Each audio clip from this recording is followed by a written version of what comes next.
j'ai fait le petit décompte. Pour qui il se prend, Romain? Il croit qu'on est... J'ai fait le petit décompte 3-2-1 parce que Manuel il arrêtait pas de Il parler. croit qu'on est chez Canal ou c'est quoi son problème, ce gars? Ça va les gars? Bah ça va. Oui. Et vous? Oui. Alors entre le dernier podcast et après avoir relu ta bio Twitter, et pas que, ben je me suis dit que pour changer on allait reparler de Bill Gates un petit peu quand même. Bah oui, pourquoi pas. Voilà. Tu penses que tu parles mieux de tech que Bill Gates? Bah oui, sinon ce serait pas ma bio. D'accord. C'est fou de poser des questions comme ça. Je l'adore cette bio. Bah évidemment. Mais en fait, il y a plein de gens qui croient que c'est une vanne. Et je pense sincèrement que je parle mieux de tech que Bill Gates. Bill Gates en fait très bien. Mais alors, faut quand même l'écouter en parler. Bah pour moi, le moment le plus mémorable, c'est à la D-Conference, quand il y a Bill Gates et Steve Jobs sur la même scène.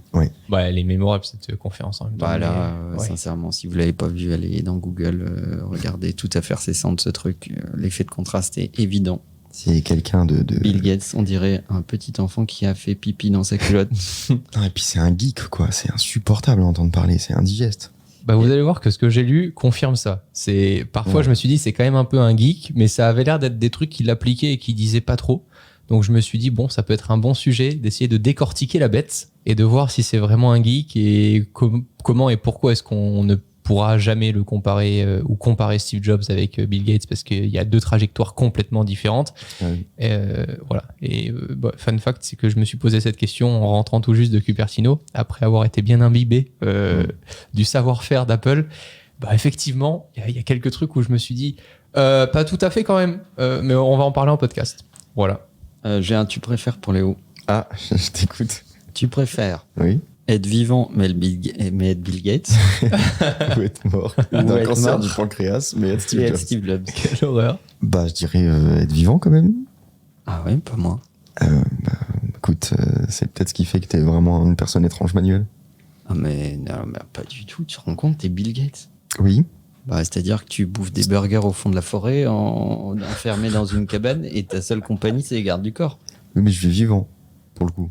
Ouais, mais alors, disons, paye ton existence. Et depuis combien de temps? Parce que la première chose que j'avais notée, c'était qu'il avait démarré quand il avait 13 ans à bricoler des ordinateurs. Et du coup, la première chose qu'il disait, c'était qu'il fallait démarrer le plus tôt possible pour essayer de gagner un max de temps dans son apprentissage, et quitte à parfois louper un peu des étapes, mais vaut mieux démarrer très tôt sans trop bien savoir faire que de démarrer plus tard. Ça, c'était déjà un truc que je lis et je me dis, bon... Tant et si bien qu'il en a fait un bouton démarrer. Même pour éteindre le PC. C'est vrai qu'il s'appelle démarrer. C'est vrai. Alors vraiment, t'es la seule personne au monde qui n'avait pas conscience de ça. Mais non, mais parce que le menu s'appelait démarrer. Bah, et le bouton, ça s'appelait arrêt. Le bouton rouge. Il y avait le arrêt en dessous. Oui, mais enfin, t'appuies quand même sur démarrer pour éteindre. C'est complètement con. Mais j'ai jamais remarqué ça. Enfin, moi, je me suis jamais remis de ce truc. Enfin, je pense qu'ils l'ont peut-être changé depuis. C'est incroyable. Windows, c'est possible. Que t'aies jamais entendu ça. Mais tu te rends compte, on t'attribue Windows, si t'es Bill Gates, Léo, on t'attribue Windows, le truc qui fait chier la planète entière, en fait. Je suis giga riche. Oui, c'est d'accord. Putain, c'est fou venant de la part de Léo d'entendre ça. Bah, alors, qu'est-ce qui est fou? Que je veuille pas être mort? Non, que je préfère être la un première homme riche chose qu'être mort, c'est ça, la première le chose fou que tu dis, c'est je serai méga riche. Bah, c'est la seule qualité que je vois chez lui. Ah d'accord. Ah, il n'y en a vraiment aucune autre. Putain, il va être compliqué cet épisode. Bien sûr que si, il y en a plein d'autres. Il a côtoyé Steve Jobs. Ouais. Je suis sûr qu'il s'en souvient. Bon, pour le citer, en démarrant jeune, cela ne te garantit pas le fait de réussir mieux que les autres, mais d'y consacrer plus de temps, et du temps plus qualitatif que lorsque tu auras des obligations d'adulte. À cet âge-là, en plus, on est plus souvent immunisé quant au regard des autres, et notre cerveau apprend et retient beaucoup plus vite. C'est ça qui m'a marqué. Alors, ses obligations d'adulte, récemment, apparemment, il a eu des problèmes avec. Moi, j'allais dire, c'est un super conseil, mais il croit qu'il parle à qui? En fait, les gens qui lisent Bill Gates, ils ont 45 ans. Donc, qu'est-ce que tu vas dire à des gens de 45 ans? Démarre jeune, surtout. Hein. Moi, j'ai fait à 13 ans. C'est pour ça qu'il y a Speakeasy, Léo. C'est pour ça qu'il y a Speakeasy. Non, mais je trouve que c'est un truc auquel je pense pas. C'est vrai. Ben ouais, je me dis peut-être que c'est pour ça qu'aujourd'hui, enfin, en tout cas pour parler uniquement de ce qui me concerne, j'en ai pas grand-chose à foutre du regard des autres, des gens que je connais pas et tout ça, parce qu'en fait, j'ai démarré tellement tôt que c'est vrai que quand t'es jeune, bah tu t'en fous, tu fais ton truc parce que ça te fait kiffer, que t'es chez toi, que tu penses pas trop, moi, tu vois. Ça m'énerve. Ah ouais? Attention, ça m'énerve. Je pense que l'enjeu dans ta vie, c'est de garder la liberté que tu crois avoir quand t'es petit, ok, que tu n'as pas du tout. Parce que tu sais même pas te faire à bouffer, en fait. Hein.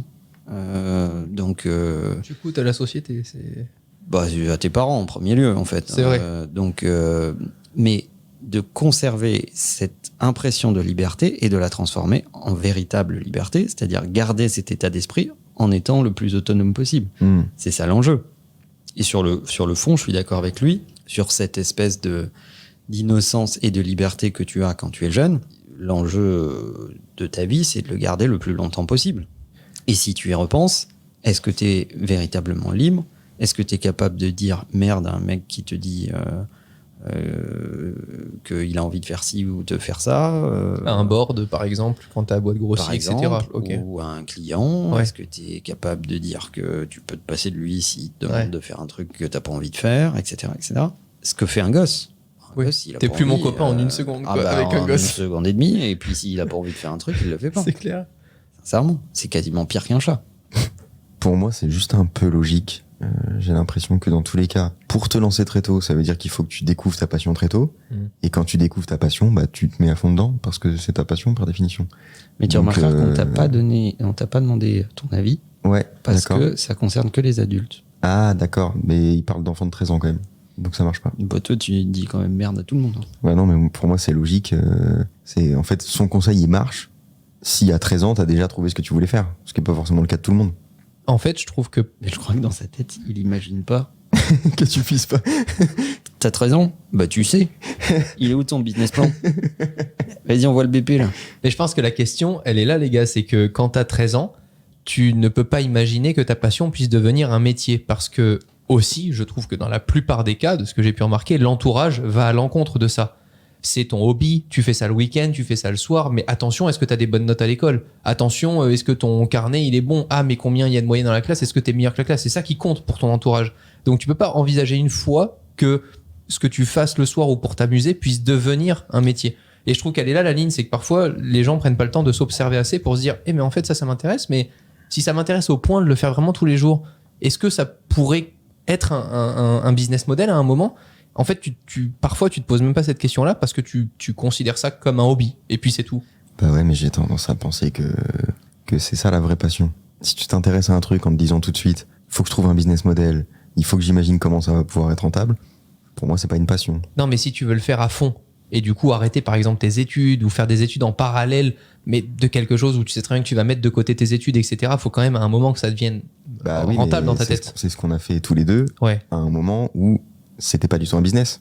Ouais, mais c'est quand Mais t'as c'en est voulu. devenu un quand même. Oui, mais on a tout fait pour le transformer en business. C'est à ce moment-là où on s'est dit, bah tiens, on peut prendre le risque de ne rien faire d'autre à côté, quoi. Mais ça, c'est bien plus tard. Moi, j'ai encore son business plan de l'époque. Hein. Moi, j'ai Business plan, 2 points, des sous. Ça tombe très bien parce que j'ai commencé quand j'avais 13 ans. J'ai mis des années avant de me dire, parce que ça Ouais, n'existait pas, c'est que vrai. ça pouvait être un business. Juste, je le faisais par passion. Donc, je suis pas sûr que tu dois vraiment commencer aussitôt à te dire, putain, il me faut un business plan, etc. Pour moi, ça me paraît un peu lunaire. Maintenant, et si on fait des études, Bill Gates nous dit que quel que soit votre niveau d'études, vous devez avoir de l'expérience pour gravir les échelons. Vous ne serez pas nommé PDG d'une multinationale simplement parce que vous aurez un beau diplôme en gestion d'entreprise. C'est un poste que vous devez gagner, soit en créant votre propre entreprise et en travaillant dur pour la hisser au sommet, soit en gravissant les échelons au sein d'une entreprise et en faisant vos preuves. En gros, bah, tu feras pas 60 000 € la première année en sortant d'école, quoi. Et Ça, je il avait pense envie de que la mettre dans la c'est tête des de gens. plus en plus vrai, d'ailleurs. Ouais, je pense aussi. Et pourtant, la génération qui précède avait ce sentiment-là. Plus tu fais d'études, plus tu sors et ça y est, d'un coup, t'es cadre et puis tu mérites tout l'or du monde, quoi. Ah, maintenant, tu fais plein d'études et à la fin, il y a une intelligence artificielle qui fait tout à ta place. Parce que c'est le mythe de la classe moyenne. Et en fait, je pense qu'il est en train d'arriver au marché de l'emploi exactement la même chose qui se passe dans des tonnes d'autres industries. Prenons la mode par hasard. Ouais. Vraiment par hasard. Et en fait, les seuls segments qui survivent, c'est les extrémités de la gamme. Donc c'est ou le mass market en fast fashion tout pourri, pas cher mais volumineux. Donc ça c'est le mass market. Ou le high-end de luxe, mais au milieu, c'est hyper dur. C'est très très dur de survivre. En fait, les diplômes qui te positionnent milieu de gamme, c'est pas terrible. Par contre, si tu as fait Polytechnique, Centrale ou l'INSEAD, t'as zéro problème. Hein. Tout va bien se passer pour toi. Hein. Pour citer que des écoles françaises. Hein, Ah mais, t'auras pas de problème. Tu vas arriver aux responsabilités assez vite. Par contre, tout ce qui est au milieu, objectivement, t'aurais pas de diplôme, on s'en fout complètement. Moi, j'ai recruté quand même beaucoup de gens dans ma vie, j'en ai jamais rien eu à foutre de leur diplôme. Les seuls diplômes que j'ai regardés, c'est ceux qui avaient fait des grandes écoles, des très grandes écoles. Ouais. Parce que sinon, le reste n'est pas un gage de qualité. Ça veut rien dire. Je m'en fous complètement. Après, c'est eux avec eux-mêmes et leurs parents sur le niveau d'endettement, c'est tout. C'est juste ça. Mais que t'aies fait... alors, je suis désolé, hein, ça va pas plaire à certains, hein, mais je vais pas citer d'école parce que sinon, je vais m'attirer des ennuis. J'ai des copains qui dirigent les écoles. Mais... on fera plus de conférences après. Mais que t'aies fait l'école A, B, C ou D, si t'es au milieu de la gamme, objectivement, on s'en cogne. D'ailleurs, tant et si bien que même dans ces écoles, on te dit, ce qui va compter, c'est ton parcours pédagogique, tes stages, et ce que tu fais toi proactivement en plus des études. Et oui, c'est vraiment ça qui va compter. Mais par exemple, quand tu dis école A, B, C ou D, tu penses à quelle école? Je trouve que le plus dramatique, c'est justement quand les étudiants pensent savoir en sortant d'écoles que tu peux imaginer modestes ou que tu considères modestes. Oui, mais ça c'est valable dans la vie en général. C'est quand tu penses que tu sais, déjà, c'est pas terrible. Moi, je préfère toujours les gens qui savent qui ne savent pas. Je sais plus comment s'appelle ce biais cognitif. Tu me déçois. Dunning-Kruger, je crois. Ok. Je crois que c'est le biais de Dunning-Kruger, c'est moins tu sais, plus tu penses que tu sais. Et inversement. Oui, parce que quand tu commences à apprendre, tu te dis, mais en fait, je sais rien par rapport à l'immensité. Tout ce que je sais, c'est que je ne sais rien. Bah oui, parce que tu te rends compte que tu n'auras pas le temps de savoir grand-chose. Tu vois. T'en avais parlé dans un autre podcast où tu considères que jusqu'à tes 20 ans, t'es là, tu vivotes et puis c'est des balbutiements, quoi. Et après, t'as à peu près 3 parties de ta vie à vivre si tu veux considérer que t'as à chaque fois 20 ans. Je vais me citer moi-même. Vas-y. C'est plus juste. Je considère que Je sentais que ça partait très mal. Ouais, J'adore provoquer ça chez Manuel. Je considère que le monde est segmenté en 3 parties. Ce que tu sais, ce que tu sais pas, et ce que tu ne sais pas que tu sais pas. Non, je crois que ce que tu as dit, c'est vraiment ce que Romain a cité. Hein. Alors moi, c'était 2 choses complètement différentes. Il me semble que c'était plus juste. Et en fait, ces 3 parties-là, si tu te souviens de ça, ça va mieux. Ok. J'aimais bien le passage qui cite Bill Gates et qui dit « Si tu penses que ton professeur est méchant et dur, attends de voir un patron. » Il disait « Peu importe le nombre de livres que vous lisez, peu importe le nombre de tests que vous passez, rien de ce que vous avez appris à l'université ou au collège ne peut vous préparer correctement à la vie dans le monde réel. Les emplois et les patrons de la vie réelle n'impliquent pas seulement que vous étudiez et qu'ils vous enseignent. Il s'agit d'un travail réel que vous devez être capable d'effectuer, faute de quoi vous serez licencié ou remplacé. Il faut être à l'aise avec ça. Et ça, c'est pas l'école qui t'apprend la vie, quoi. C'est vrai. J'ai l'impression qu'il y a une espèce de recrudescence de l'alternance du coup. J'ai vu pas mal de gens parler d'alternance justement parce que leur temps est divisé en 2, à la fois les études où ils ont bien conscience qu'ils apprennent pas tant de choses que ça sur la vie, et la moitié du temps une entreprise dans laquelle tu apprends vraiment un truc. Oui, mais le problème c'est qu'on t'envoie aussi beaucoup de gens qui ne sont pas prêts à apprendre. Oui. Version entreprise. Ah. Ouais. Donc pour moi, c'est l'école qui outsource une partie de ce qu'ils n'arrivent pas à faire. C'est-à-dire foutre des claques aux étudiants. Pour leur dire non, en fait. L'entreprise, c'est pas une grande démocratie. On va pas voter pour les décisions. Et ton avis, on s'en cogne. Il y a un délégué. Tu vois? Le petit papier, on le met où? Ça va pas marcher comme ça, en fait. Et c'est un problème. Parce que j'aimerais bien que l'école les prépare à ça. Je suis pour l'alternance, c'est pas la question. Je pense qu'un apprentissage qui mixe la théorie et la pratique, c'est très très bien.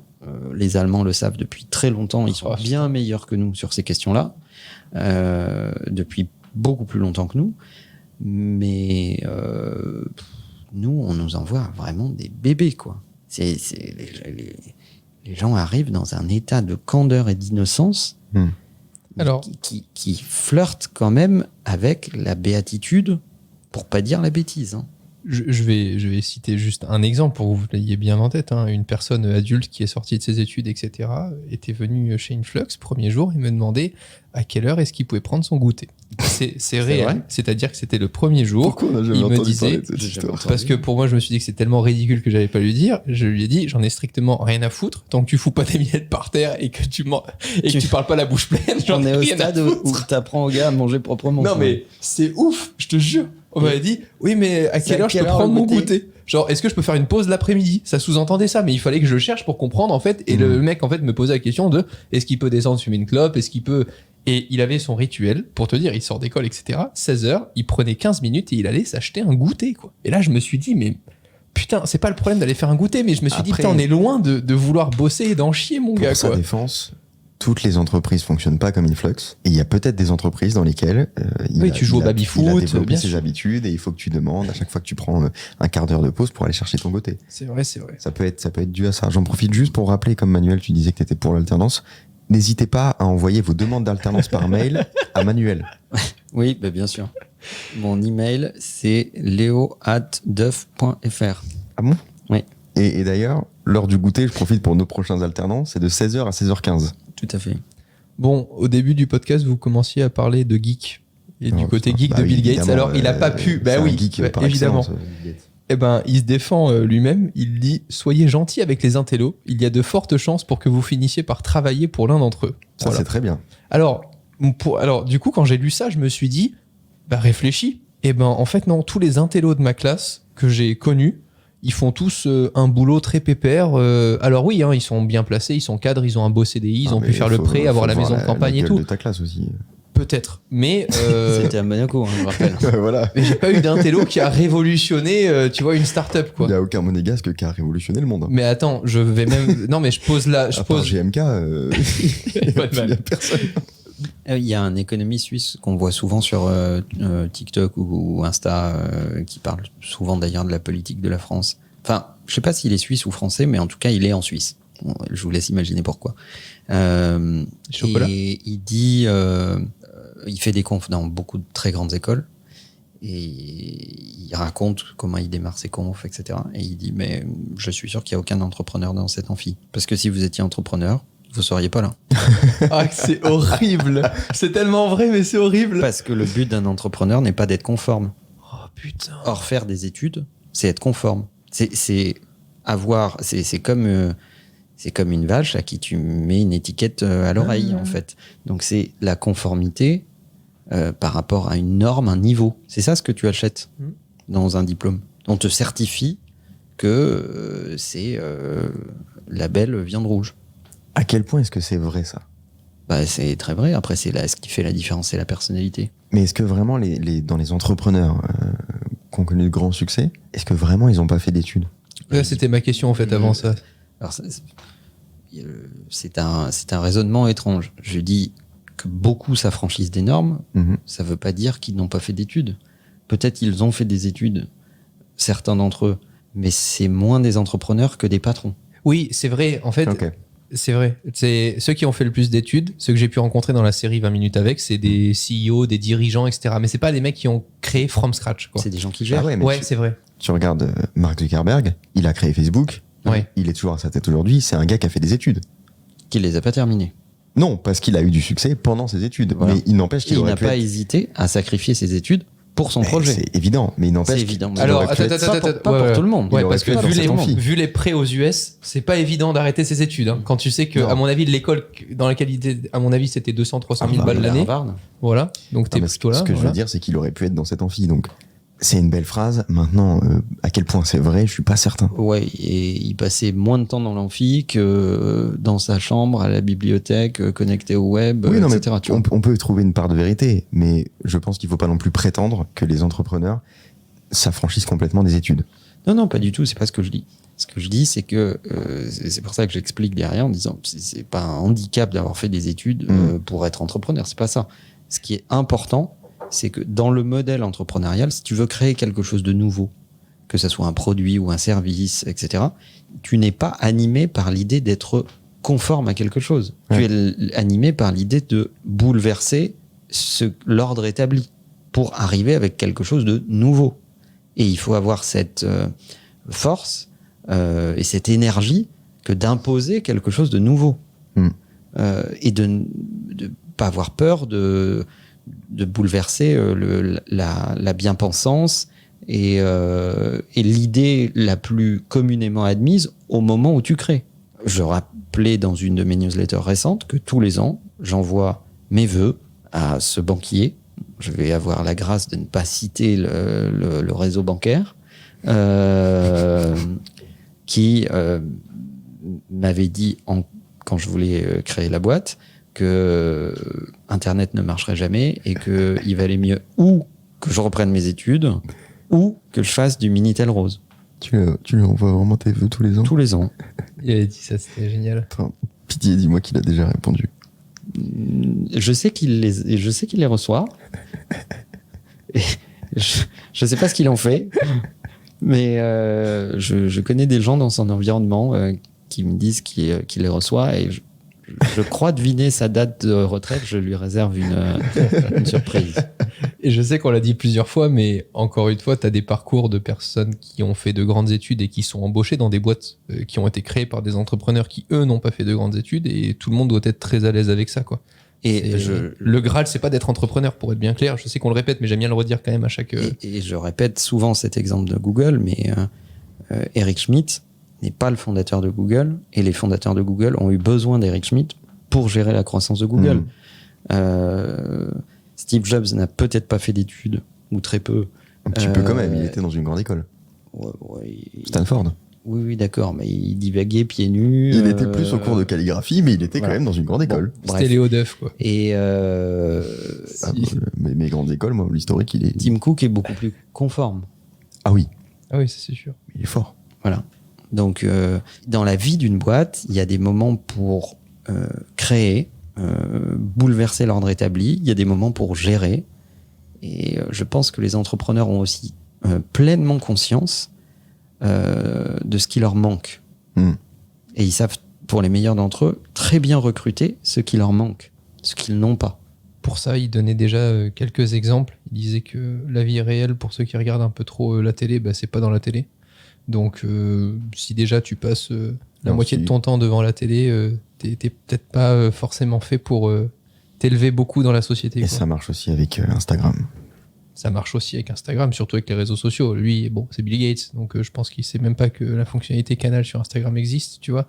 Mais lui, je pense qu'il y a la télé, la radio et les livres. Mais il passait, je l'avais déjà dit, Encore la télé, à mon avis, pas beaucoup. Hein. Il passe plus de 6 heures par jour à lire, déjà. Sa plus grande difficulté, il le disait dans une interview que j'avais lue sur ses investissements, c'était de justement pas toucher à ses investissements. Il disait, en fait, moi, ce que j'aime faire, c'est m'intéresser aux boîtes, investir et tout, sauf que plus je le fais, plus je perds. Moins je touche, plus je reste patient, plus le fait d'attendre m'apporte plus de dividendes, plus de réussite, parce que une boîte, cette année, elle marche moins bien, l'année prochaine, elle marche mieux, etc. Donc, ma plus grande difficulté, c'est de ne surtout rien toucher, et donc, pour ça, il faut que je m'occupe. Donc, je vais dans la campagne, je lis, je discute. Il passe 2 heures au téléphone par jour et 6 heures à lire, tu vois. C'est à peu près ce à quoi il passe son temps, quoi. Moi, c'est pareil. J'ai mis mon abonnement à la FDJ pour faire l'euro million. Et j'y touche pas. Très bien. Et j'attends. Celle-ci, elle va te plaire, Manuel. La vie n'est pas juste. Voilà, tu me l'as souvent répété, mais la vie n'est pas juste. Et c'est ainsi. C'est un test, un jeu, un risque. Si vous tombez et ne prenez pas la peine de vous relever, vous ne méritez pas de réussir. Les gagnants savent que la vie n'est pas juste et ils continueront à se relever jusqu'à ce qu'ils réussissent. Bah oui. Mais c'est pas... Enfin, tu l'entends souvent. C'est un truc très français. Hein. Ouais. Nous, on préfère un modèle, nous les Français, on préfère un modèle juste et équitable plutôt qu'un modèle qui crée des leaders et qui laisse d'autres personnes sur le côté. C'est dans notre slogan. Donc, on n'aime pas ça. Bon, il y a quand même des... Enfin, on va pas ouvrir ce débat là maintenant, mais il y a des contradictions dans notre devise. Oui. C'était un contenu avec Xavier Niel récemment que j'écoutais qui disait... le plus difficile, c'est de persévérer et de juste ne jamais s'arrêter de faire, en fait. Et puis un jour, peut-être que ça fonctionnera. Je suis obligé de le dire, hein, je suis désolé, je vais revenir là-dessus, mais liberté, égalité, fraternité. Donc droite, gauche, rêve. Voilà. C'est grosso modo, c'est ça le slogan de la France. Oui, c'est vrai. Et au final, on récolte quoi ? La progression d'un pingouin qui se dodeline de gauche à droite en hésitant. et souvent glissant. Revenons à Xavier Niel. Ouais, parce que moi j'habite dans un pays qui fait la taille d'une boîte de nuit, donc voilà. Donc c'est pas un pays, gros.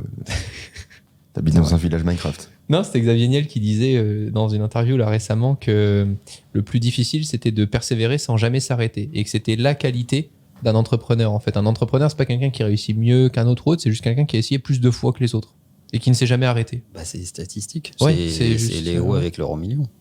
Oui, c'est vrai. Tu penses pouvoir gagner, Léo? Mais alors, c'est pas que je pense, je sais que je vais gagner à l'euro million. D'où mon pacte avec Léo. J'adore. Je le sais. Non mais Vous avez vraiment un pacte? Allez-y, Manuel, dites-nous. non. Il y a un pacte qui n'existe que dans la tête de Manuel. C'est faux. Qui consiste à dire Je que l'ai quand je vais enregistré. gagner à l'euro million, Tu connais ma j'ai pas prudence. encore la date, je vais lui donner un pourcentage. Alors Et quand que- je vais gagner, non, il va non. toucher un pourcentage. Voilà, c'est là qu'il y a un bug en fait dans l'équation, c'est que Manuel joue ne jamais. joue pas. Et il est persuadé qu'on a fait ce pacte qui n'existe pas. Non, je suis persuadé que j'ai pas besoin de jouer plusieurs fois pour gagner. Alors, écoute, Manuel, je propose un truc. Mm. Je veux bien te donner un pourcentage quand je gagnerai l'euro million, si tu me donnes le même pourcentage de ta fortune actuelle aujourd'hui. Non. Alors ce pacte, qui n'existe pas d'ailleurs, est annulé. Bon, bah pour Léo, créer une entreprise, c'est un peu comme jouer à des jeux d'argent. On n'est pas toujours sûr de gagner ou pas. Toutefois, la seule différence, c'est que vous devez élaborer des stratégies et planifier suffisamment bien pour assurer le succès de votre entreprise. Cette citation de Bill Gates ne s'applique pas seulement aux entrepreneurs, mais aussi à la vie en général. Le monde est plein d'incertitudes, la vie n'a pas de règles et vous devez sacrifier certaines choses pour arriver à votre destination. Mais ça, je trouve que c'est rassurant parce que ça annihile peut-être un petit peu le perfectionnisme que tu peux avoir avant de lancer un projet. C'est qu'en fait, t'auras beau le travailler autant que tu veux, autant de temps, avoir toutes les certitudes que tu veux dans ta tête, t'es pas sûr que ça marche. Donc, On a une D'où le phase, fait ouais. qu'il ne faut pas passer énormément de temps à le préparer et beaucoup plus de temps à l'exécuter. Et à le peaufiner avec le temps, quoi. Alors oui, prépare-le un minimum quand même. Tu vas, tu fais pas pour citer ton ami du moment, Inox. Tu vas pas faire l'Everest en short et en tongs. Non, ça c'est sûr. D'ailleurs, c'est pas comme ça qu'il le fait. Donc prépare-toi un minimum, mais entraîne-toi, exécute, voilà, fais des choses. La quantité d'entrepreneurs qui passent leur temps à réfléchir et à ne rien faire est quand même astronomique. J'avais adoré, on a passé un moment cet été avec Léo et vous le savez, Léo et moi, on est très très différents et pour autant, dans une conversation qu'on a eue avec un jeune qui voulait se lancer dans sa passion et tout ça, Léo et moi étions vraiment super frustrés parce qu'on sentait que la personne était presque prête pour démarrer ce qu'elle avait envie de faire, etc. Et ce qui lui manquait, bah, c'était juste de faire en fait. C'est juste de fermer sa gueule, de prendre son putain de portable et de faire. Et c'était super frustrant. Et Alex Ouais. Ah, ouais. c'était trop frustrant. On pense à lui. Bah, Je pense qu'il réfléchit toujours à faire, mais il a toujours pas fait. parce qu'en fait, Mais tu vois, pourtant, Léo et moi, on est très différents. Léo est quelqu'un de plus réfléchi, etc. Donc, moi, je suis plus brutal. Et pour autant, on avait presque tous les deux le même discours à la fin. Tu vois, à la fin, c'était fait, quoi. mais parce qu'au bout d'un moment, quand t'es passé par là, tu sais que le seul conseil qui s'applique, c'est ferme-la et fais. Arrête de trouver des excuses parce que la vie est difficile avec tout le monde. Tout le monde a du mal pour faire les choses qui lui vendent du rêve, etc. Ça marche avec tout le monde, c'est une loi absolument universelle. Ferme-la et fais ce que tu as envie de faire. Ou alors, n'en parle même pas aux gens parce que ça n'existe pas. Tu peux en rêver la nuit si tu veux, mais ça restera un rêve. Du moment que tu feras rien, ça restera dans ta tête. Donc arrête de faire chier les gens avec ça, ou alors fais-le. Mais ça, moi, c'est mes moments préférés. Alors, j'y vais plus depuis très longtemps, mais je les suis d'ailleurs jamais vraiment allé beaucoup. Mais c'est tous les mecs qui vont dans les soirées d'entrepreneurs, qui parlent de leur boîte qui n'existe pas. Ah non, jamais ça. Donc, en fait, ils ont l'idée d'une boîte, mais leur boîte n'existe pas. Mais ils te la pitchent comme si elle existait. Là, je suis sur un truc. Voilà. C'est horrible. Ça arrive fort. Ouais. T'es pas prêt. Et vous êtes pas prêts. Mais le problème de ça, c'est que le simple fait de parler à quelqu'un d'un succès qui n'existe pas encore te confère le même sentiment d'accomplissement. Donc tu en parles à quelqu'un, tu lui dis « Ah, là je vais arrêter de fumer ». Ouais. Tu as l'impression que tu viens d'arriver à arrêter de fumer parce que tu peux le raconter à des gens, parce que les gens te disent « Ah, c'est super bien », etc. Du coup, tu es récompensé, tu as la récompense sans avoir la difficulté de l'action.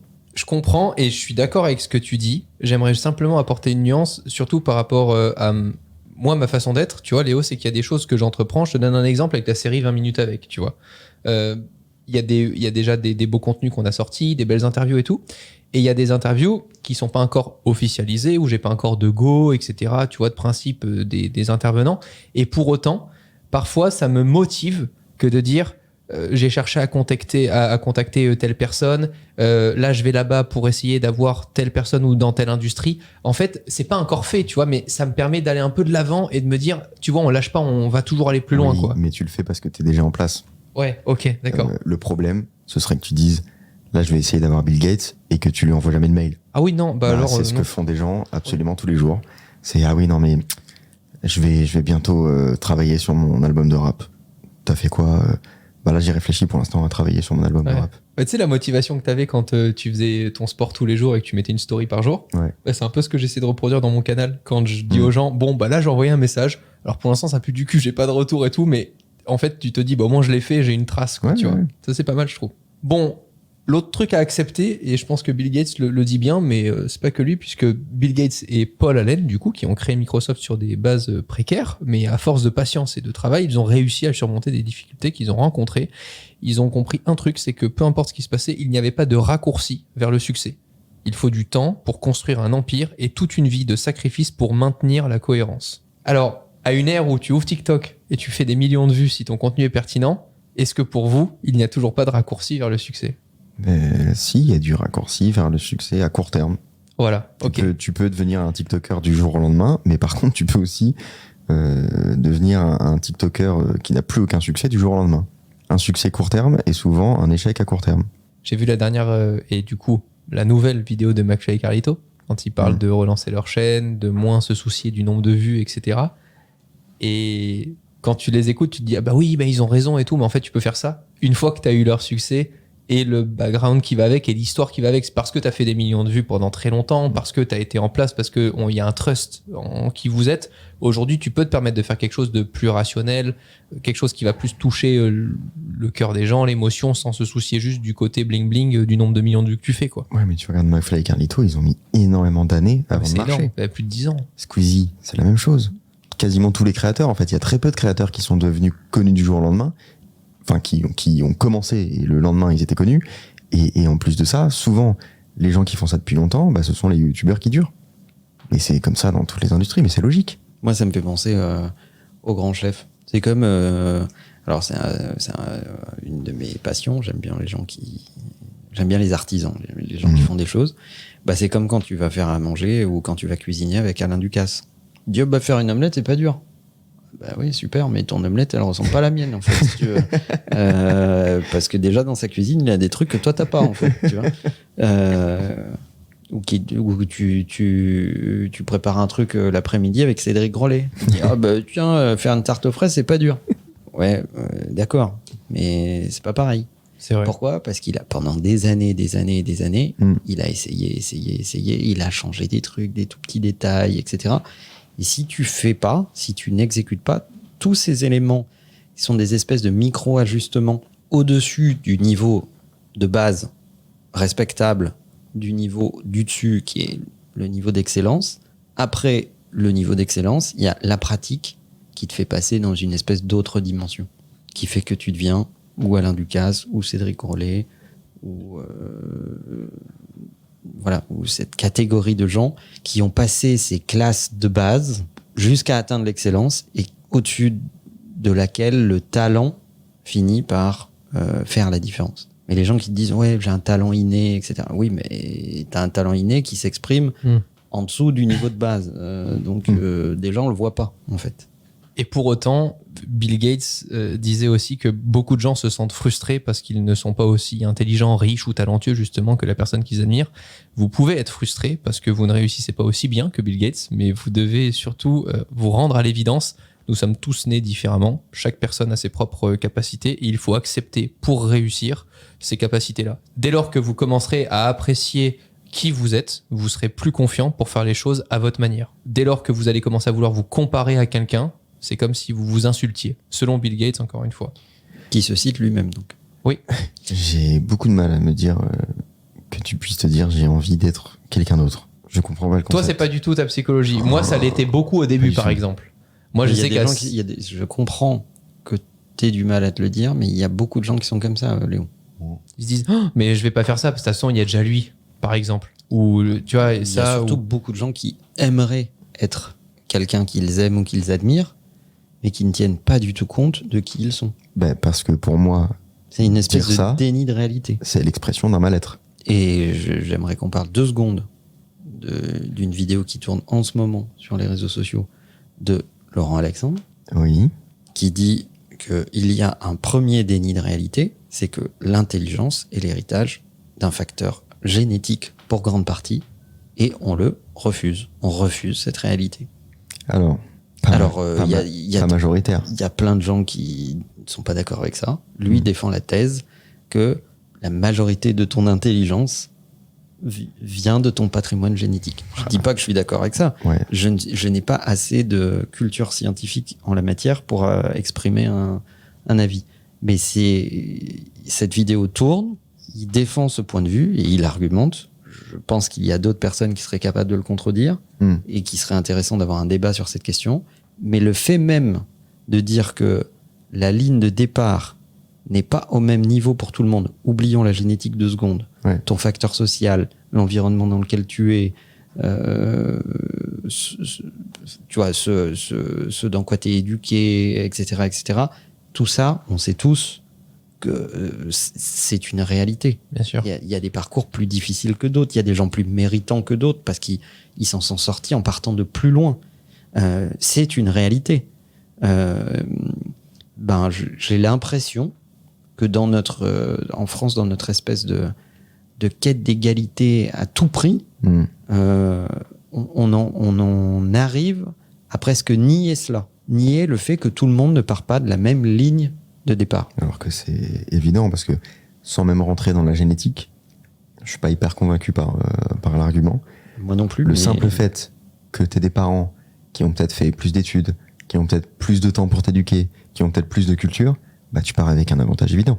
Donc sans même aller vers la génétique, au-delà même de ton environnement social, dans quelle école tu es, etc., le simple fait que tu puisses avoir des parents différents d'un autre enfant te fait partir avec un avantage considérable. Ça veut pas dire que tu deviendras quelqu'un, parce que parfois les têtes viennent d'environnements inattendus, mais ça te fait quand même partir avec un avantage. En tout cas, ce qu'on peut dire, c'est que tout le monde a son background, son histoire, avec ses avantages et ses inconvénients. Par contre, ce qui est sûr, c'est que si tu essayes d'être ce que tu n'es pas fondamentalement, ça va être beaucoup plus difficile, plutôt que d'insister sur tes qualités, sur ce que tu sais bien faire, etc. Souvent, d'ailleurs, les gens renoncent quand ils ne voient pas d'avenir à leurs qualités. Quand on les a vraiment... je sais pas moi, quand on les a serinés avec il n'y a pas d'avenir là-dedans. C'est ce qu'on dit souvent aux artistes. Tu vas pas être peintre, tu vas pas être chanteur, tu vas pas être... Il y a pas d'avenir là-dedans, c'est pas des vrais métiers. C'est ce que disent beaucoup de l'environnement des artistes, en fait. Bien sûr. Mais c'est quoi le projet derrière le fait de devenir Bill Gates 2 ? Le retour Windows 2 ? Je pense qu'il n'y en a pas, justement. C'est ça le problème. Le problème, il commence par là. C'est nul. C'est clair. Moi, j'aimais bien quand il parlait du fait d'être humble. Il disait que si on se laisse penser qu'on est intouchable, c'est pas pour lui ce qu'on appelle de la réussite. La vie est une roue, elle est imprévisible. Vous pouvez être au sommet aujourd'hui et en bas de l'échelle le lendemain. Il est préférable de rester humble à tout moment et de ne jamais oublier ce qui vous a permis d'atteindre votre but. Il disait le succès est un mauvais professeur. Il séduit les gens intelligents en leur faisant croire qu'ils ne peuvent pas perdre.